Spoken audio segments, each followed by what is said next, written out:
कालीबाड़ी मोहल्ले के रहने वाले हैं श्री रोहित जी। इनके पिताजी का देहांत हो गया जून 2023 में।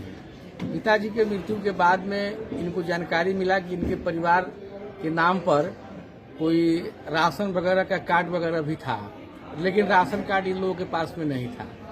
तो इन लोग ऐसे ही एक दिन ऑनलाइन लोग अपना चेक किया तो इनको मालूम चला कि इनके पिताजी जो कि 2023 में मर चुके हैं, वे हर महीने राशन का उठाव कर रहे हैं। और सबसे बड़ी बात उसमें देखी गई है कि हर 2 महीना 3 महीना पर एक डीलर चेंज हो जा रहा है और उस बदल करके डीलर के यहाँ से जा करके ये जो है राशन का उठाव इनके बाबूजी कर रहे हैं। ये उत्सुकता वह से पहुंचे डीलर के पास, तीनों चारों डीलर के पास में गए और पूछे कि भाई हमारे पिताजी जब गुजर गए हुए हैं तो आपके यहाँ से राशन का उठाव हो कैसे रहा है। तो अब वो चारों डीलर कह रहा है कि आप तीनों डीलर जो भी है वो सब कह रहा है कि नहीं, आप झूठ बोल रहे हैं, आपके पिताजी जिंदा हैं। हर एक महीने मेरे यहाँ आते हैं, हमारे दुकान पर अपना अंगूठा का निशान लगाते हैं और अपना आधार कार्ड लेकर के आते हैं, तब राशन लेकर के जाते हैं। भाई बात भी सही है, क्योंकि अंगूठा का निशान तो इनके पिताजी का ही लग रहा है। तो अब सवाल ये उठता है कि ये आदमी परेशान है। ये आदमी परेशान इसलिए है कि ये आदमी का कहना है कि इनके पिताजी का देहांत जब हुआ तो ये बजाबते हिंदू रीति रिवाज से 2023 में ही सिकंदरपुर मुक्ति धाम में उनका दाह संस्कार कर दिए। अभी पसम पस में आदमी पड़ा हुआ है कि हम अपने पिताजी का जब हम अपने हाथ से दाह संस्कार जब कर दिए तो फिर वो आदमी जिंदा कैसे हो गए। तो अभी बहुत बड़ा प्रश्न चिन्ह है। अब हम लोग सुनते थे कि ऊपर में जब लोग जमलोक में जब जाता है तो ऊपर में कोई सामान नहीं जाता है, लेकिन हम मुजफ्फरपुर में देख रहे हैं कि यहाँ से राशन उठ करके डीलर सब वहाँ पर पहुँचा रहा है जमलोक में। तो ऐसे महान डीलर सब के विरुद्ध में कार्रवाई हो, इसके लिए हम लोग जो है ह्यूमन राइट कमीशन में गए हैं और हम लोग ये अपने पिताजी को ढूंढते ये हमारे पास में आए हैं।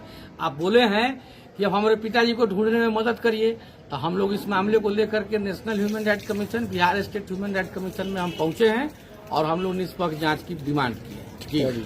तो आपको कैसे पता चला कि आपके पिता के नाम पर उठाव हो रहा है, जबकि आप अपने पिता का दाह संस्कार भी कर चुके हैं? जी, मुझे 2-3 महीने पहले जब मुझे जानकारी हुई कि राशन जो है वो बना हुआ है, तो मैंने अपना लोकल डीलर के पास गया, वहाँ मैंने थंब इंप्रेशन किया।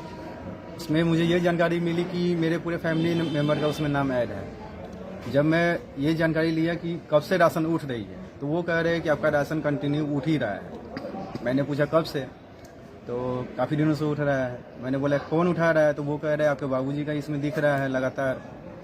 जब उनसे मैंने बोला कि बाबूजी तो एक्सपायर किए 2023 में ही, तो बोले नहीं, 2024 के लगभग 10 महीने में वो आए हुए हैं और वो अपना थंब लगा के यहाँ से रिसीव भी किए हुए हैं राशन, जिसमें 1 महीना ऐसा भी है जिसमें मेरा थंब भी लगा हुआ है और मुझे इस बात की जानकारी भी नहीं हुई, ना ही मुझे राशन मिली है। राशन कार्ड आपका बना हुआ है पहले से? जी, पहले से बना हुआ है। वर्तमान में राशन का उठाव कौन करता है? जानकारी था कि वर्तमान में इस बात की जानकारी के लिए मैंने फरवरी में मैं खुद उठाया हूँ, तो मुझे मालूम चला कि हाँ राशन सही में उठ रहा है। अभी तक आपने राशन दुकानदार को अपने पिताजी का मृत्यु प्रमाण पत्र जमा किया है क्या? नहीं, मैंने लोकल में जहाँ मैंने जानकारी लिया वो मुझे जानकारी दिया, लेकिन ये उठ कहीं और से रहा है, मुजफ्फरपुर जिला में ही उठ रहा है। मतलब राशन कार्ड जो बना था कब बना था, कब का उसमें डेट? पुराना है, उसमें मेरे दादी जी का नाम था पहले, उसके बाद मेरे बाबूजी के नाम पे आया वो। तो मतलब आप लोग को जानकारी नहीं था कि राशन कार्ड है? नहीं, अब जाके जानकारी अब जाके जानकारी हुआ। क्या नाम हो गया? मेरा नाम हुआ रोहित कुमार, मैं सिविल इंजीनियर हूँ प्राइवेट से, और मेरा घर हुआ कालीबाड़ी रोड, सुंदरबाग, गली नंबर 2, मालीघाट।